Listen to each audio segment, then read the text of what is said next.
inta badan dadka waxay dhahaan qof markuu soo shaqeeyey ka experience badnaanaya marka maaragtay ganacsi leeyahay oo mar waxaad dareemaysaa inaad shaqaale tahay oo positionka shaqaalinimada waa dareemaysaa positionkii boosnimadana waa dareemaysaa ama dee inaad wixii hantila tahay adigu mas leedahay positionka shaqaalaha ma dareemaysid oo ama shaqaalaha wadee wax u baahan yihiin ama yacni saas oo kale walaahi horta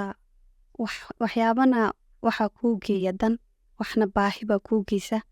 waxna jacayl baa kuu geeya waxna waxbarasha kuu geysa waxa ugu wanaagsanen isleeya maanta yacni waxaan maanta sameynay waxaan baahi ii geysa ahaydoo ugu baahi badnaa marka isla baahidiiba waxay igu qasabtay shaqadan aan u qabanay inaan jeclaado isla jacaylkan shaqadeyda u qabayna waxay igu qasabtay waxyaabo badan inaan ka barton ka faa'iido marna yacni qofkii meesha ka shaqeynaya anoo maanta background baan ahay businesskaygii at the same time qofkii iska lahaa baan ahay so waan la dareemaya dadkan wada shaqeynayna maanta qoskii ii taageerayna